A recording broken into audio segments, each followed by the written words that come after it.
Right, hey guys, how are we doing? Back on another video from Annie News, the final cut content video for season 2 of MUSHOKU Tensei. I've really enjoyed checking these out as I've been watching the season. Crazy that it's ended. Very happy that they announced season 3. I have no clue where the story could possibly go, but I've seen covers for the light novels, and yeah, it seems like it does go in a very interesting way, but really cool to see what happened, like what was left out from the last episode. I did really enjoy this last episode. And I'm really hoping, as a side note, that after this, he's going to say he's going to be doing Tower of God cut content videos as Tower of God Season 2 comes out, because I'm so excited for Tower of God. I watched the preview that Crunchyroll did the other day where they showed the last 2 episodes of Season 1 and then showed the first 15 minutes of season 2. Oh, that 15 minutes ended on a bit of a cliffhanger for fans that want to see more. But anyway, let's get into what was left out of the finale for MUSHOKU Tensei season 2. Episode 48, Succession. Covering chapters 13 to 16 from volume 12 of the light novel. Okay. Whereas the anime starts right with Rudy's arrival, the journey getting here had actually taken him 10 days. It was ample time for Rudy to consider the promise he'd just committed to, as well as contemplate the experience he was now returning from. The marriage and that, right, okay. Part of this included informing Lilia about his decision, which to her wasn't surprising at all. She readily accepted it without any judgment whatsoever. Bless. This was because monogamous marriage only existed in Millis, so convincing her wasn't going to be a problem. No, what was trying to explain things to Norn. Of course, Sylphie was the most important, but if anyone was gonna put up a fuss right from the get-go, Rudy knew Norn would react the worst. How funny was it that, like, as he was starting to explain it, Norn and the other girl, the faces they were making, like, wait, what? Hey, what are you talking about? It's like, oh, okay. It was one of the problems he knew he couldn't run away from, despite knowing how angry she'd get. Because of his renewed conviction to continue forward, facing Norn was something he simply had to do. It was all part of living with no regrets again. It was once that word had popped into his mind that's when Rudy would contemplate the man god's words again. A foreboding message he believed hadn't come to fruition yet, since what he felt now wasn't regret but instead sadness. Anxiety then bubbled for the remaining days he was traveling, so by the time he had made it back to the city, he was just about ready to burst from the anticipation of it all. It's the reason he started to sprint and leave everyone behind. That's why he ran. That does make more sense to it. Like, obviously, he's excited to see his wife and that, and he knows that she's heavily pregnant, but it makes sense that there is more to it than that. Now, the anime had added quite a bit of drama to this because, for one, Rudy didn't fall flat on his face, and for another, Aisha was right there as soon as he entered. There wasn't that build-up making you think perhaps something did happen. I don't see the point in that, though, but okay, fine. Just to make us think that everything's just going really bad for Rudy. There was a moment where Rudy was about to fall, though, but because Alina Lise's a real one through and through, hell yeah, she was right is. there next to him to catch him. She's so cool. She had run alongside Rudy all the way to the house, then provided much-needed composure to someone who was clearly panicking. It's not too important since it doesn't really change anything, but it does show a part of Alina Lise I've actually grown quite fond of. Hey, like, she is cool. I mean, come on. You can laugh when I say I'd love to have a friend like Alina Lise around, okay? She'd back me up, she'd have my back, she'd stick up for me if she was, like, you know, if we were questing. None of that other stuff you're thinking, you sick freaks. But yeah, added bonus. As for Rudy's misplaced regrets, it turns out they were just referring to the deaths of Paul and his old parents. The rest of his anxiety was thankfully unnecessary. Now, it was once home that Rudy would get the chance to talk to Sylphie first, since in the time it took for Aisha to get Norn from school, the two were able to catch up privately. It was a conversation which basically gave us a small update on what happened here. There wasn't anything particularly noteworthy, but there was this one incident at school that Nanahoshi took care of. Oh. A rather peculiar development since she usually kept to herself. Yeah. Aside from that, Aisha's hobby of gardening was flourishing, Norn somehow became something like an idol and now has her own fan club. Cool. Xanaba, Cliff, Linnea, and Love that. She's gone from being a shut-in that didn't want to do anything, anyone, to just being... She's cool now, yay! Senna all made their occasional checkups. Ariel was upset that Rudy didn't even tell her he was leaving, then Buddy Gotti was still missing and unaccounted for. Well, we saw that. It was that was fairly cool. standard stuff for the 4 months he'd been away from everyone. Sylphie Yeah. would then ask what happened to Rudy, but after seeing everyone's faces and the absence of Paul, it didn't take long for her to come to her own conclusions. Reading Zenith only reaffirmed her assumption, and it made clear the ensuing conversation wasn't going to be as happy as she thought it was. What she initially perceived as Zenith simply disapproving of their marriage was instead shown to be something worse. Now, Norn and Aisha's return was first prefaced by a round of tea, which, as you'd expect, was heavily scrutinized by Lilia. Since this was what she trained Aisha to do, it was only natural she was judging to see whether her daughter was capable or not. You This must included make gathering the perfect cup of tea. Otherwise, you shall be slapped on the wrist with a ruler. the luggage, hanging people's coats, and drying their shoes, all of which was done impeccably and to Lilia's satisfaction. It was decent work that only warranted a light reminder of why it is Aisha does all this. This was a comment Rudy found to be a little bit weird, since considering both hadn't seen each other in years, you'd think they'd act a little more warm to each other. Instead, Lilia was more in teacher mode, so perhaps this was just her showing restraint. They were about to have quite the serious conversation after all. Well, yeah. The conversation itself wasn't particularly different, but both Rudy and Norn were a lot more blunt with what they said to each other. Rudy just straight up stated that Paul had died, and Norn rebutted by confirming Rudy couldn't save either of their parents. Of course, she was angry and upset, but she wasn't so immature as to not hear what Rudy had to say first. So, after a summary of the tragedy and a waterfall of tears, Norn would quickly accept that this was just the outcome, then immediately look forward in a way that Rudy could only be envious of. Whereas he confined himself and required saving, not only did Norn face Paul's death head on, but she did so instantly and all by herself. She didn't blame Rudy or the world or herself, but instead accepted that this was how things were and continued forward. That's not to say she wasn't feeling grief, but she certainly wasn't feeling that same level of regret like how Rudy did. No, Norn understood that nothing could be done about it, and in the process displayed yet another incredible feat of emotional maturity. To Rudy, she was truly strong in her own way.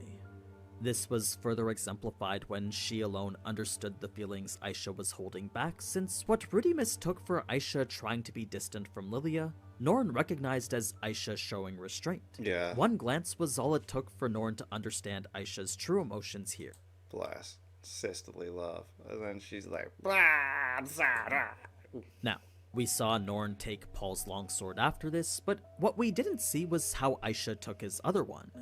This ultimately left Rudy with nothing, since while he was supposed to get Paul's armor, Zenith subconsciously took that for herself. Bless. It was an outcome Rudy was surprisingly okay with, since to him, Paul had given him so much already. Rudy would then go on to explain Zenith's condition, which was just as much a mystery now as it was before. He wasn't certain nothing could be done about it, but with the way everyone else spoke, they all made it seem like chances of recovery were slim. Like, if healing magic wasn't good enough and the current medical technology too primitive to examine her brain, any sort of recovery just seemed unrealistic right now. Perhaps inflicting the same level of shock would have her memories snap back, but that wasn't something Rudy was willing to experiment. Besides, Rudy wasn't even sure she'd be happy if she got her memories back anyway. He knew it wasn't right to assume that though, so at the very least they had to try and do something. The minimum of which was to find some proper care and treatment for her. It was after this that everyone would say their goodbyes, and through that, give a little insight as to what some were gonna do next. Geese and Tallhand were planning to return to adventuring, while Viera and Shiera were gonna go back to Asura. Apparently there were still people from the search and rescue squad they were indebted to, so that's who they were gonna go help out next. I thought they were going to say there's still people on the search and rescue team still looking, unaware of what's out. Oh my god, never mind. This reminded Rudy that Zenith's family had actually been financing Paul's activities, so if anything he at least needed to send them a letter. Yeah. Sure, something. Zenith wasn't in the best condition, but they did deserve to know that she'd been found. Fast forward now to when only 5 were left, and aside from the egregious act of removing Dillo as their new household pet, the true carnage, so to say, was in Rudy's plea to Sylphie. As he recounted the extent of his betrayal, the longer it went on, the worse it got. Especially when he mentioned how he may have gotten Roxy pregnant. This brought up the whole notion of how he had to take responsibility, but was in actuality nothing but a lie. For those of you currently confused, last episode I mentioned how Alina Lise told Rudy that Roxy was pregnant. This was what spurred Rudy's rapid change of heart, and it made it easier to accept the idea of having 2 wives. Well, we don't find this out until a little bit after this fight, but that whole thing was just a story Alina Lise made up. She never had that type of conversation with Roxy, and Roxy never told her anything indicating that she was pregnant. As it turns out, Alina Lise just couldn't stand seeing Roxy be so sad, so she baited Rudy into thinking that he had to take care of her. It was a simple trap that worked exactly how she intended it to.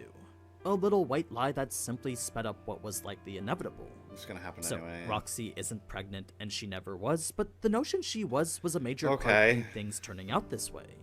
Crazy. But anyway, it was Norn's outburst after that became quite the point of contention. We all saw just how obnoxious she was being, and to Rudy it was starting to become unacceptable. So much so that he almost got to the point of hitting her. Oh, He God. knew he wasn't in the right to do so, but if it meant putting a stop to this heinous Roxy slander, Rudy was just about ready to do so. I know, it's God. He worships her. How dare you? Even if it meant making his sister hate him. If it prevented Roxy from leaving, then that was a sacrifice he was willing to make in that moment. Luckily, it didn't come to that, but that was the level of panic Rudy was dealing with when confronted with Roxy leaving like that. He was so desperate to make things right that he would do literally anything. That's when Sylphie would step up and set her straight instead, and the way she did was a lot more firm than the soft, kind words we saw her say in the anime. Whereas here she was being all nice and considerate, in the novel Sylphie straight up told Norn to stop. She had even scolded Norn for being too harsh. It was a more stern version of Sylphie I would have loved to see in the anime. That would have been nice. A little bit of a character, like, change. Like, whoa, this is Sylphie when she's, like, trying to get dead serious.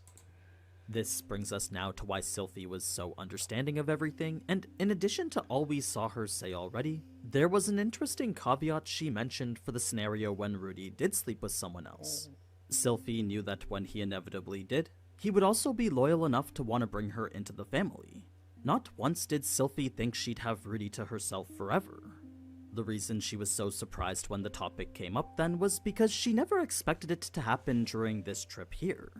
She always figured it would be Linnea, Persena, or Nanahoshi, but completely forgot it could happen while away saving his parents. She was then so caught up in the tragedy that had befallen Rudy that it didn't even occur to her that he could have hooked up with someone. That's the reason why she was so visibly surprised when Rudy revealed it to her. Right. It wasn't because he had brought another wife home, but rather because of the wild timing. circumstances under which it happened. Only after thinking about it a little bit longer did Sylphie realize, yeah, this makes sense for Rudy. So, that's when the two would accept each other as equals and both agree to support Rudy together. Now, it's a bit later we find out Sylphie went into this conversation expecting the worst, so that was yet another reason for why she was so surprised by it. What she initially thought was Rudy getting ready to leave her was instead something far more manageable. Rudy, of course, wasn't ever gonna do that, but for some reason Sylphie had a feeling Rudy wasn't coming back to her. God. Consider it a very strong sense of foreboding.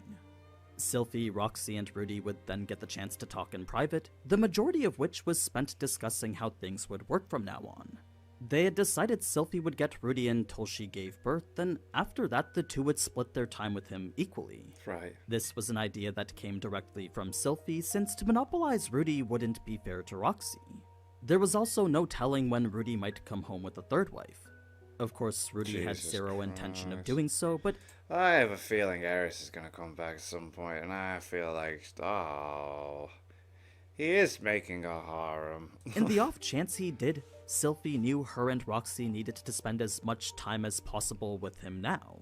It was a notion Rudy fully exclaimed to be impossible so long as he wasn't depressed and confronted by a woman of Roxy's caliber again. As long as that specific situation never happened again, Rudy was convinced he wouldn't cheat ever. Yes, Well, don't be depressed. for a second time. Fast forward to a scene where Dillo tried to hop in bed with Rudy and Sylphie, then after that would be the days following this. Their relationship was going stronger than ever, and Rudy had no problem loving both her and Roxy equally.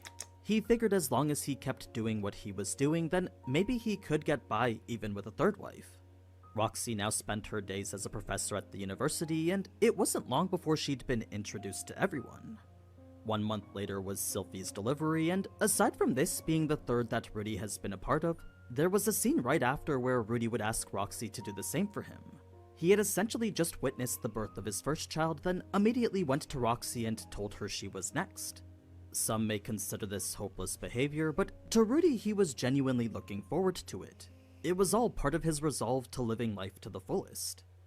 Now, the part with Paul's grave just reaffirmed what it was he was living for, and it captured that message pretty much perfectly, much to the point that there's nothing for me to really add here. It was the anime simply reminding us what this story is all about. This was lovely. Oh, mate.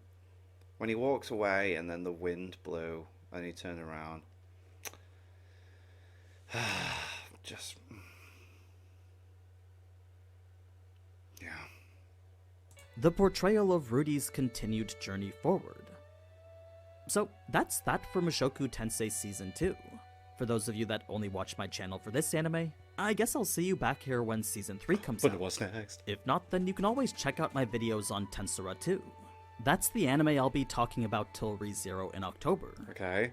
But yeah, No. thanks again for watching my coverage of this, and if you want to support the channel, then consider leaving a like and What about Tower of subscribing. God? If you're feeling generous, then you can also go and check out the Mugen account. Please! But anyway, as always, thank you so much for watching, Tower of and God, if you enjoyed please. this type of anime content, then you already know what to do. So, Oh. until next time. Ciao. I was really hoping he was going to say Tower of God Season 2. That's fine. I'm still watching Tom's Reincarnated Slime. We can check those out as they come out. The journey's come to an end.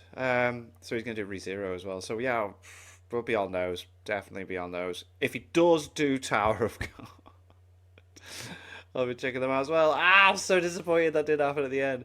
But anyway, thank you to my patrons. If you want to have your name at the end of every video, I want to be able to watch Patreon-only reactions, such as the original Dragon Ball series. The link in the description to the Patreon page. $1 a month is all they ask to help support the channel. It's greatly appreciated. Thank you guys for that. Thank you all for watching. What do you guys think of that? Guys, click like, subscribe already. Leave comments down below. Let me know what I should watch and discuss in future videos. I'll see you guys all, guys. Next time. Bye.